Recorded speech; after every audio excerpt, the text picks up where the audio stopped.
this is Kaipacha with the weekly Paleo report. It's October 17th, 2018, and it is raining outside, but it's not raining in the cosmos. So let's take a look. First of all, let's go way out there.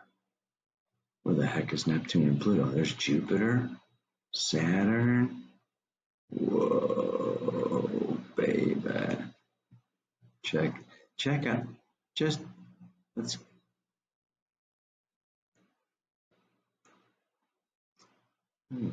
do something here.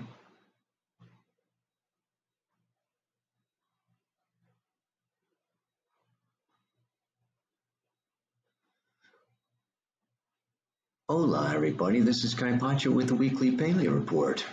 And it might be raining outside, but it's not raining in the cosmos. The moon is in Aquarius, so let's just take a little space journey. There is our sun. Let's kind of crawl in here slowly. There's Eris, discovered in 2005. Maki. A few of these planets that they're just now getting a hold of. There you can see Pluto as we get closer and closer and closer. Neptune appears. There's Saturn. Very nice. Very nice. Let's come in closer. Jupiter, Ceres, one of our major asteroids, about the size of Pluto, I think, right? We come in, oh, here's Mars, Venus, Earth, and Mercury. Finally, oh, there you can see the moon. See the moon? Yeah, baby! That's our moon. So you know that if you're on Earth and you're looking out at the moon, then you know that the sign of Aquarius is out this way. See what I'm saying? Right? And right now the sun is in late Libra. It actually goes into Scorpio next Tuesday. So we know that the sun, Earth, right, is lined up. So back out here is Libra Scorpio, the sign. Yeah? Not the constellation. And so let's turn this thing around. See how we do that. Whoa, baby. Yeah. What did I want to do here? Just goofing around. This is how astrologers have fun. Okay, what I wanted you to see here was what? Oh my goodness. Okay, look at this. It's a 90-degree angle, just about. Let's go. Let's get this sucker moving a little bit. Come on. Okay. As we move, you can see this, the Earth to Mars and the Earth to Mercury is a 90-degree angle, especially now the moon. So the moon squares Mercury, okay, on Thursday and is conjunct Mars, right? If I went back to Thursday, we're already at the 21st. Knock it off, man. Okay, but you could see that the moon would be conjunct Mars when that's what a conjunction is when they're lined up. Right now, we can say that, you know what? The sun, Venus, and Earth are also coming into alignment, aren't they? Yes, they are. Let's turn this baby up a little bit. How can we do this? Yeah. There you can kind of see. See that? Right there.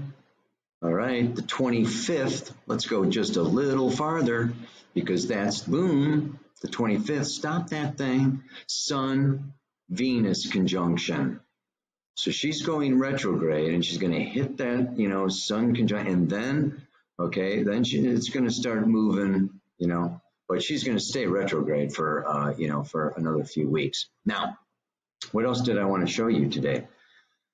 There are a number of things going on that I cannot really show you using this program because it does not have the moon's nodes. But the moon's nodes, you know that the north node is in Leo, south node is in Taurus, and this Sun-Venus conjunction is going to be squared to these moon's nodes. We also know, because astrologers look into this kind of stuff, that we also have Black Moon Lilith is conjunct Mars, which is also conjunct. It's like the south node of the moon is like right there where my arrow is pointing. Okay. But again, the nodes are invisible points. There's no physical mass, so they don't show up on this program. They're actually very close to the Earth. They have more to do with the moon than they have to do with Mars. But they do go around. Lilith is another point that has to do with the moon and the Earth and gravitational. I'm not going to go into Lilith right now, but you can see that the moon was conjunct Mars. Mars is in square, okay, to Mercury. Venus is going to be coming into this square with Mars. And I think I'll just stop now and look at the camera. Okay. All right, let's try this. I hope the sound is okay. Just standing in my bedroom window. It's raining out there. Gotta stay inside, chill out a little bit, slow down a little bit during these very intense times. Scorpio rules intensity. Let's talk about that a little bit. Last time, I think I talked about, money a little bit more. And today, I think I want to talk more about sexuality.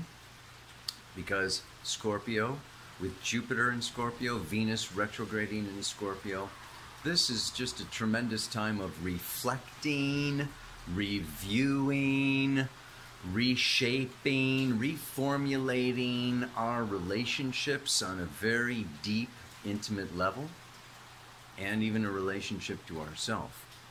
Yeah? Because what we have is the beginning starts with, the water signs all have to do with endings. Yeah? So, things end in Pisces, and then the new thing begins, and it comes into Aries. And Aries is this unconscious impulse through Taurus, Gemini, Cancer, and that unconscious impulse kind of dies and ends in Cancer, giving birth to self-consciousness in Leo.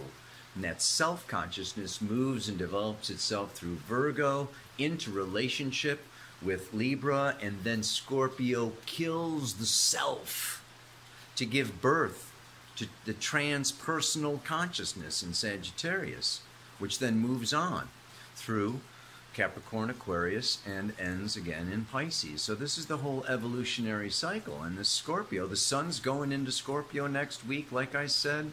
Mercury's already there, Venus is there, Jupiter is there. It's all going on in Scorpio. Ah! The death of self. It's like the death of self-consciousness. We have to talk about ego. And, I've been doing my work a little bit here. I just checked out an article written by Matt Kahn. Maybe I'll post it in the notes or something. Awesome guy. I agree with him on a lot of things. But this one was on the relationship of ego to sexuality. And evolutionary astrology, of course, has a few things to say about that. We are infinite spiritual beings, multidimensional, outside time and space. Yoga, unity, oneness with all. And then we get individualized souls. And those individualized souls come in, incarnation after incarnation after incarnation, and we give ourselves bodies to have a third-dimensional, material, physical existence. And we hire an ego. It's like the ego is like, I think of like a dog sled, or a the horse and buggy or whatever, it's like the ego is driving. It's taking us where we need to go. It's managing the physical body, lives in separation, and it is about, yes, my physical body, and that includes physical pleasure, meeting my needs that arise up and out of my animal body. So the soul is this like unconscious, larger element, the witness, the observer. And the process of awakening, okay, is having, shifting our sense of self from ego to soul. Yeah, so how much of our actions, desires, words, goals have to do, okay, with, our soul, which is wanting to connect with all that is in the spirit, and ego, which wants to separate more, and it's self-oriented, and it's I, me, my, and I want to control, I want to manage, and I want to feel good. The ego likes to feel good, and the way that the ego feels good is through physical and emotional drama and pleasure, and it wants new. It's like new this. I want a new partner. Yeah, it's like the ego is always like, it's the monkey mind that you can't stop thinking. Okay, yeah, the ego, is tied in with that Mercury left brain, think, linear, logical, rational. If I do this, I'll get that. Manage, get it all running and going. Yeah. And so Leo comes out, the self comes out in Leo, and then Virgo is like all about controlling the whole freaking thing, right? And of course Libras make the best managers. Get you to do everything with a smile, and then it comes to Scorpio. And this Venus coming into Scorpio is about, and the sun moving, this is, the time of year, okay, the time of your life, or, whatever it is, Venus is a 40-day retrograde cycle of reviewing and reflecting, okay, on my connection to my physical body. And Venus has to do with earthly love. Neptune is spiritual love. Venus is the lower octave of Neptune. So it's very beautiful. After she goes direct, she's going to come into a beautiful trine with Neptune. And of course, Jupiter moving up here through Scorpio is coming into this trine with Chiron over there in late Pisces.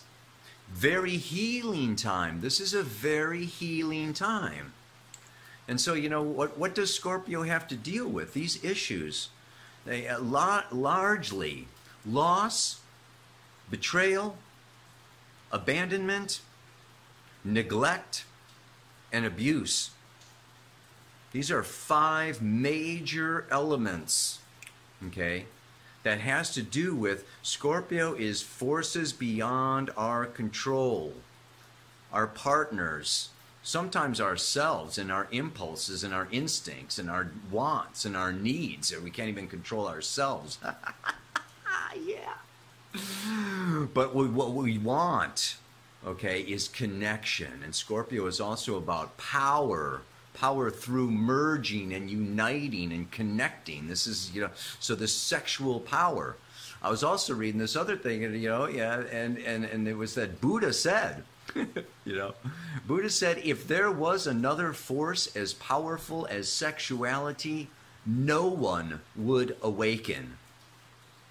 This is how powerful, yes, the sexual drive and force is. And I feel like we're coming out of patriarchy now, and I don't want to get too controversial, but it's almost like, okay, we have never been allowed to play across the street. And coming out of the patriarchy now, right, the religion and society and everything is like opening the door to sexuality. And it's like, we got a new toy. We got something we can play with. And everybody's running across the street. Yeah! Polyamory! I'm in love with everybody! Open marriages! We're gonna just like open and play and da-da-da-da-da-da-da-da, right? And it's, and so, and the ego is just going like, oh, yeah! I've been freaking waiting for this for a few centuries.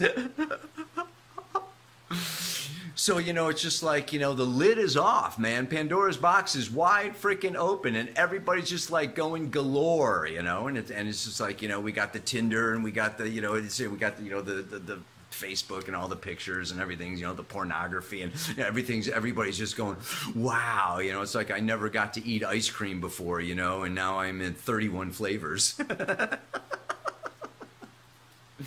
So yeah, it's new. It's new and it's opening up, and the challenge, of course, and we also have to look at life phases. course, we look at individual souls. There's no one size fits all. And of course, at different stages in our life, a teenager is different than what we need it when we're 40 and different than what we need when we're 60. So there's this whole, there's this whole timing of just the biological, astrological. You can look at your transits. Okay, Saturn returns, Jupiter returns, Pluto squares, all this kind of thing. For the different timing within your particular, energy field and your particular soul evolutionary pattern and need. But in general, I'm going to say, Jeffrey Wolf Green says 1% of the world's population is naturally celibate. Naturally celibate is that I'm not suppressing my sexuality. I'm not repressing. Okay, but I have come into, this harmonious relationship where I'm not driven by my senses or my ego or my physical, reality, that I have tapped into, and I am able now from the place of the witness, of the observer, to experience sacred sexuality. Neptune, bring that Neptune into the Venus kind of energy. And this is just a time where we are all looking at, our wounds, because our wounds lead us to act out. Our wounds lead us towards addiction. The ego always wants more, more, more, more. I want more to manage. I want more drama. I want more intensity. I want more blah, blah, blah, blah. And this creates pain. We know we've gone too far when we hurt somebody or when we hurt ourselves. Pain is the, pain is the flag. Ding, ding, ding, ding, ding. Gone too far. Go back to start. Go back to start. So we get these pains of loss, betrayal, abandonment, neglect, abuse, and the result of that is, anger and addiction, and, there's all kinds of, reactions, responses, to these wounds. So this is a great time of working with, becoming aware of our wounds, of where we have been betrayed, of where we have been hurt, neglected. Yeah, maybe we were neglected as kids, and so now we need tons of attention. And we're just out there strutting our stuff endlessly. Look at me, play with me, touch me, blah, blah, blah, blah, blah, blah, blah. I've been neglected. There's all kinds of. So, Venus is actually going back into Libra. She's like, woo! The Scorpio is super freaking intense, man. I'm going back to Libra. Gonna balance. Yeah, and then she's gonna come back into Scorpio a second time in November, just oh yeah, baby. Ow! So, yeah, it's all going on, isn't it? And, of course, trust. Opening, relaxing, intimacy, requires a sense of safety.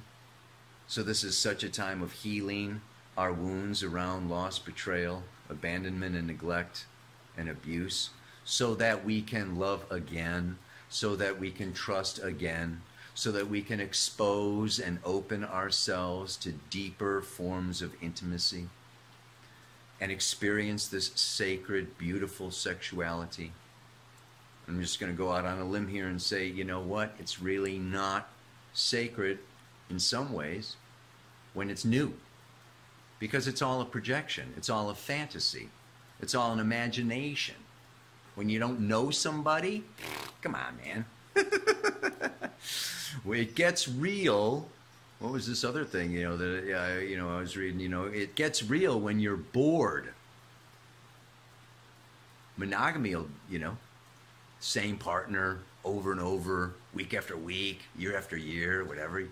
The ego is like, I'm starving, I'm dying, it's all over, man. I can't stand this. I need something new, something juicy, something, exciting, something,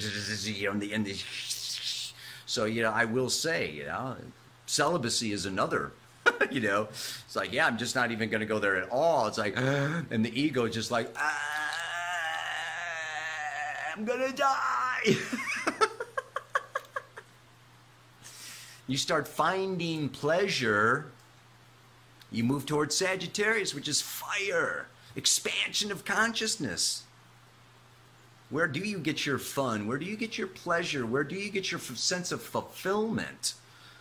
Yeah, is it emotional, physical? Maybe it's nice if it's all of them together.